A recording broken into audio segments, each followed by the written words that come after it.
Hoy quiero hablarles sobre la importancia de aplicar, de confesar la palabra de Dios cuando estamos en pruebas y en dificultades.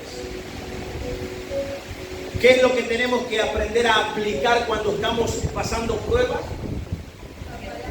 La palabra de Dios. ¿Qué es lo que tenemos que aplicar en nuestras vidas?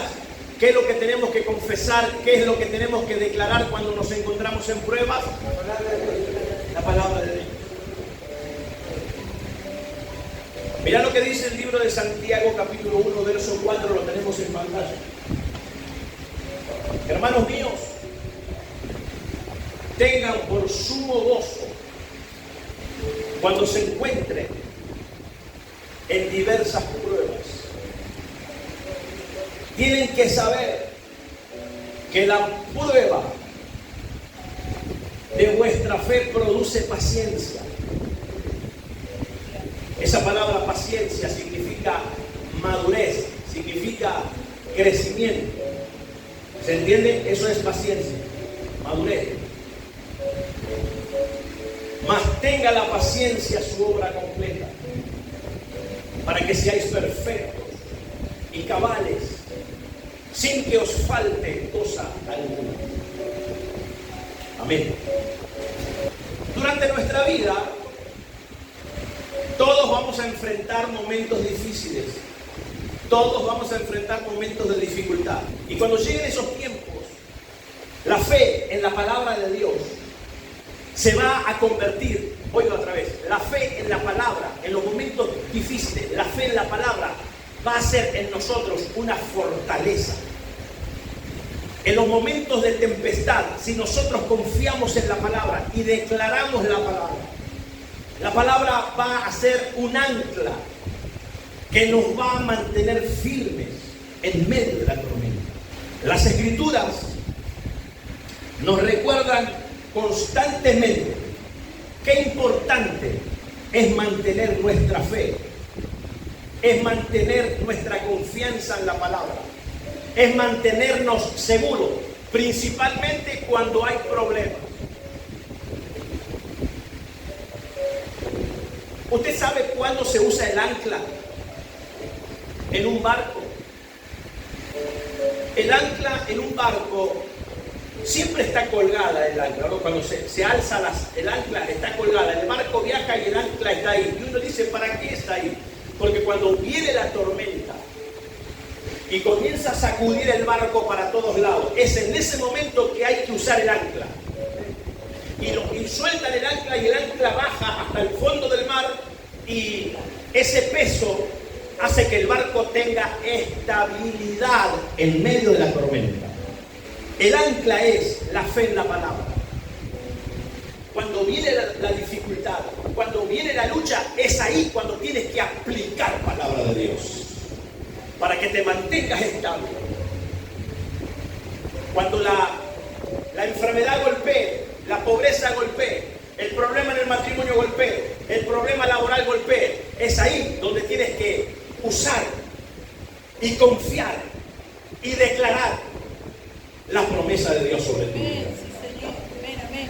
El libro de Santiago, capítulo 1, lo que terminamos de leer, dice, ustedes ya saben, o sea, vos no tenés que ignorar esto, ustedes ya saben que vuestra fe será probada. Y el resultado de esa prueba es maduración. El resultado de esa prueba es crecimiento. El resultado de esa prueba es mejoramiento. Nunca el resultado de la prueba Dios la permite para tu destrucción. El resultado de la prueba va a producir paciencia, es decir, madurez.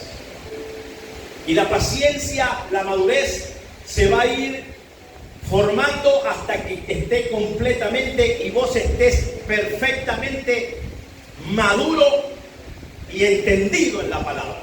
Estos versículos nos ofrecen una profunda reflexión sobre el propósito de la prueba en nuestras vidas. La fe, iglesia, no es solo una creencia pasiva, Sí, yo tengo fe, sí, yo.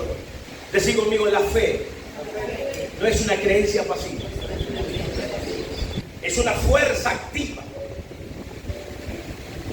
Es una fuerza que se pone en movimiento cuando aparece una prueba. Te lo voy a decir otra vez. La fe es una fuerza interior que viene del cielo y que se activa en ti en el momento en que tú estás pasando una prueba. Ahora te voy a preguntar, ¿qué se activa en ti? ¿O qué se tendría que activar en ti cuando tú pasas por una prueba? ¿La fe en qué? La fe en la palabra. ¿Para qué? ¿Para qué tenemos la palabra? ¿Para leerla como un libro? ¿Para escribirla? ¿Para tenerla en la mesita de luz? ¿Para qué tenemos la palabra? Mira, te voy a decir una cosa y es muy fuerte lo que voy a decir, y no lo voy a evitar. La Biblia que vos tenés en tu mano, este libro, no tiene poder. Este libro no tiene vida. Este libro se puede quemar. Este libro le puedo arrancar la hoja si quiere. Yo a un endemoniado le puedo poner la Biblia en la cabeza y el endemoniado va a seguir endemoniado porque el libro no tiene poder. Lo que tiene poder es la fe en la palabra escrita. Así que a mí me pueden robar la Biblia, a mí me pueden quemar la Biblia, pero la Biblia tiene que estar en el corazón y tiene que estar en nuestra boca. Algunos creen que aman la palabra y lo que están amando es el libro. Esto no, es el contenido lo que tenés que amar.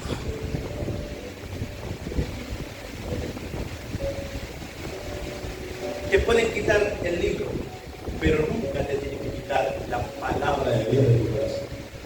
Por eso, para tener palabra de Dios en tu corazón, ¿qué tenés que hacer? ¿Qué tenés que hacer?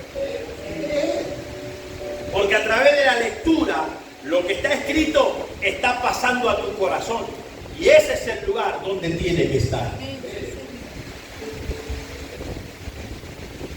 Así que no se aferre tanto al libro, aférrese al contenido.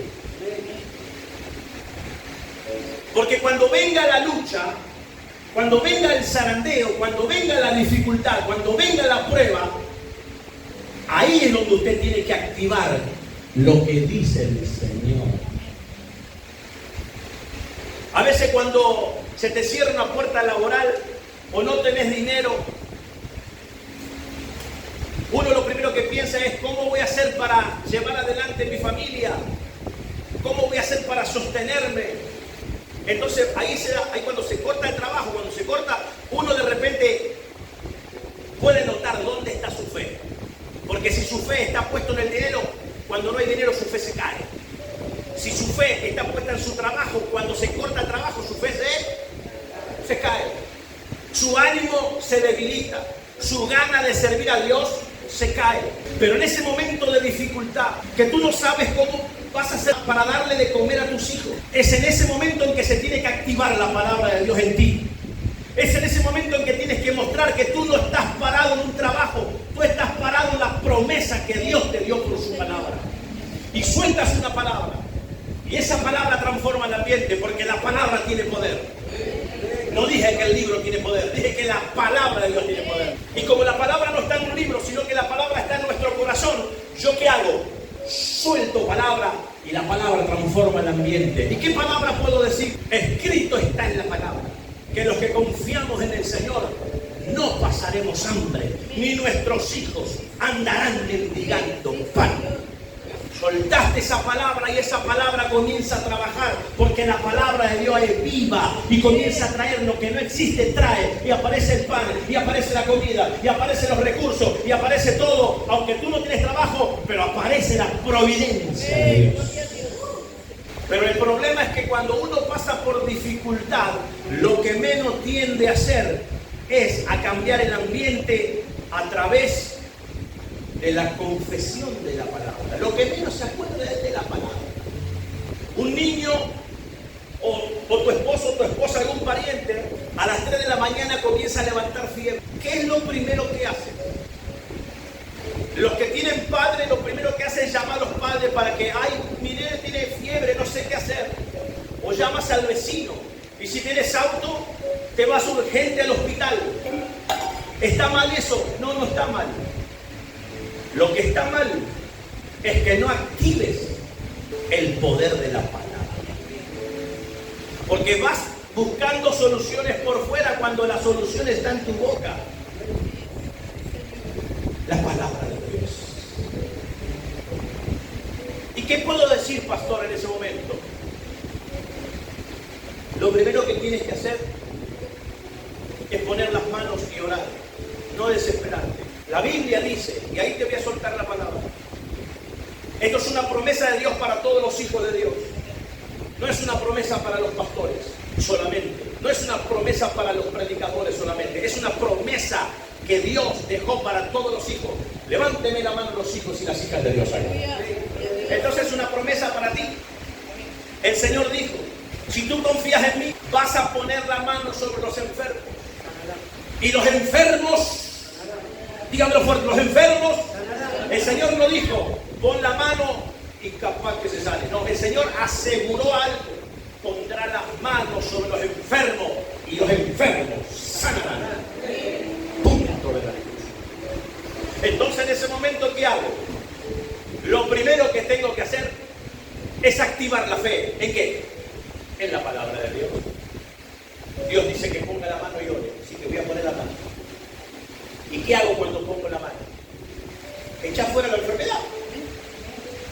Vos sos una hija del rey. Toma la autoridad que el Señor te dio. Poné la mano y decir, Señor, voy a hacer esto conforme a tu palabra. Porque yo creo a tu palabra. Porque yo estoy parado en la palabra. Y porque es una promesa para mi vida. Pongo las manos y ordeno que toda enfermedad se vaya. La fiebre desaparezca en el nombre de Jesús. Y se levanta. Y si quiere ponga un paño frío en la cabeza. Y espere que la palabra va a hacer efecto, porque repito, la palabra es viva y el Señor dice, si alguien suelta mi palabra, la palabra no volverá a mí vacía, sino que la palabra va a hacer efecto, va a sanar al enfermo, va a levantar al caído y va a bendecir al que necesita. La palabra tiene vida y tiene poder. ¿Lo creen o no lo creen? La gente que no declara la palabra, la gente que lo que menos hace es declarar la palabra, es porque no tiene fe en la palabra. Porque si tuviera fe en la palabra, lo primero que haría es declararla. Jesús, en el libro de Mateo capítulo 4, está ayunando y está orando en el desierto. 40 días de ayuno. La Biblia dice que tuvo hambre. ¿Y quién apareció? Satanás. ¿Y con qué lo tentó? Jesús, tengo un trabajo para ti. No. Lo tentó con lo que Jesús necesitaba. ¿Qué tenía Jesús después de ayunar? El diablo sabía que tenía hambre. Por eso vino y lo tentó y le dijo, si eres hijo de Dios, convierte esta piedra en pan. Hacía 40 días que Jesús no veía pan. Esta es una de las actitudes que nosotros tenemos que aprender. Hay que aprender a usar la palabra en tiempos de prueba. Cuando el diablo vino, nuestro Señor, nuestro Maestro, no dijo, ay Dios, ayúdame, sacámelo al diablo de encima, por favor. No, así oran los que no entienden nada del Evangelio. Pero vos que entendés del Evangelio, no le andás llorando a Dios que Dios te ayude, porque vos ya sabés que Cristo en la cruz ya te dio autoridad.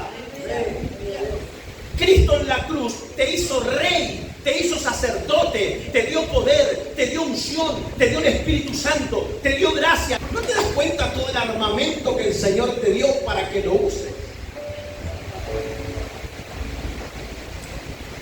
La Biblia llama a la escritura, la espada del Espíritu. Una espada más corta, así se considera la palabra de Dios, ¿cierto? En el reino de Dios, la palabra de Dios es como una espada de 2 filos que atraviesa hasta lo más profundo. La palabra de Dios es un arma que vos tenés que aprender a usar. Y Jesús usaba bien la palabra. Repito, Jesús no tenía una Biblia en la mano. Jesús tenía la palabra, el contenido la tenía en el corazón. Y cuando el diablo vino y le dijo, ¿tenés hambre, no? ¿Por qué no convertís esa piedra en pan? Comé pan, si no tenés poder. Dale, hacete un pan casero como lo que hace Marcelo Metanuski. Hacete un pan, Señor. ¿Y qué sacó el Señor para ahuyentar al diablo? ¿Qué sacó? Jesús le dijo al Padre, sacámelo al diablo que me está molestando. No. Él sabía que portaba un arma. Y utilizó esa espada, abrió la boca y dijo, escrito. Dígamelo fuerte, escrito. Escrito está. El Señor usó esa palabra. El Señor abrió la boca y sacó la espada, sacó la palabra y le dijo al diablo, escrito está. En otras palabras, dice la palabra de Dios. Dice la palabra de Dios. Le habló en tiempo presente. Está escrita. La palabra de Dios está vigente. La palabra de Dios está actualizada. La palabra de Dios no perdió poder. La palabra de Dios no perdió vigencia. La palabra de Dios no se desvalorizó. Y le dijo, escrito está. Y le soltó la palabra. No solo de pan vive el hombre, sino que el hombre también vive y se sostiene por lo que Dios dice. Iglesia, las pruebas que enfrentamos o que podemos llegar a enfrentar, acuérdate lo que te voy a decir, levántame la mano porque te quiero soltar esta palabra y que se ancle en tu corazón. Las pruebas que enfrentas o que podés llegar a enfrentar no son un castigo de Dios,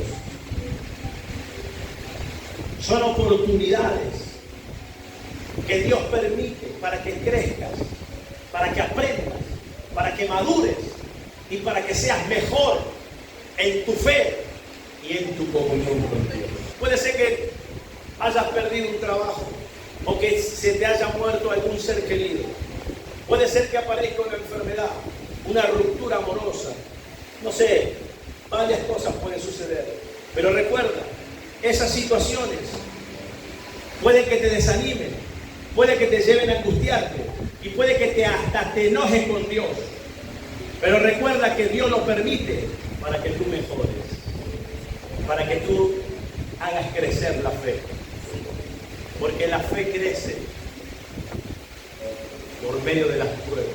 La fe crece por medio de las dificultades. Hermanos, tengan gozo cuando se hallen en diferentes pruebas. ¿Cómo voy a tener gozo cuando estoy pasando pruebas? Pablo, ¿de qué estás hablando? Tienes que entender que la prueba va a producir paciencia, es decir, madurez. La prueba te va a madurar. La palabra prueba, todo el mundo diga conmigo prueba. A ver, Anita, cuando digo prueba, ¿qué se te viene a la cabeza? Un proceso. Susana, ¿qué se te viene a la cabeza cuando digo prueba? Un obstáculo. Procesos emocionales. Cuando yo digo la palabra prueba o cuando vos lees la palabra prueba en la Biblia,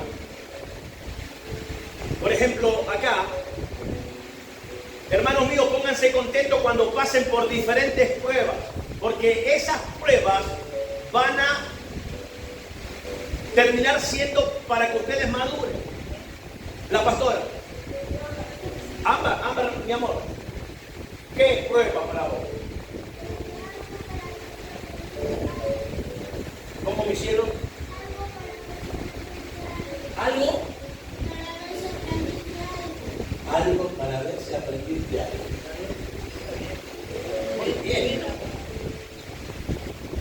Cuando vos escuchás la palabra prueba, puede ser que en tu imaginación,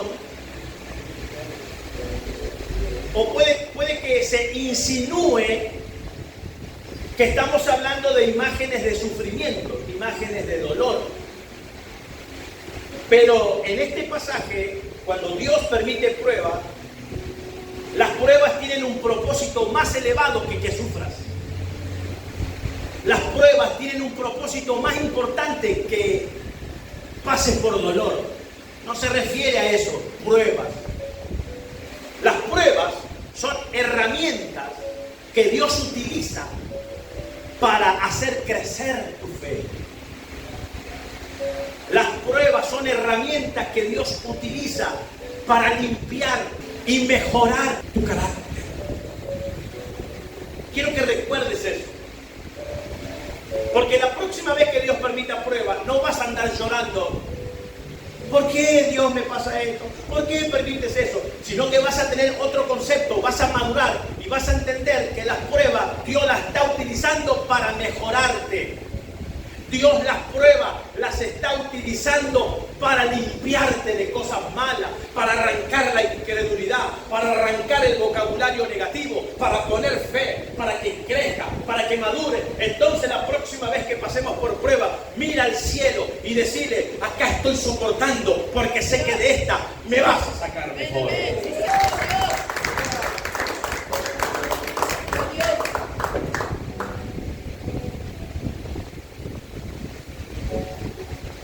La fe tiene que crecer. Tu carácter tiene que madurar. Pero solamente podrá crecer y podrá madurar cuando pases por las pruebas. Las pruebas parecen fuego. ¿Quieres que tu fe crezca? No le pidas a Dios que te quite las pruebas. Porque las pruebas no son un castigo. Las pruebas son herramientas que Dios usa para hacerte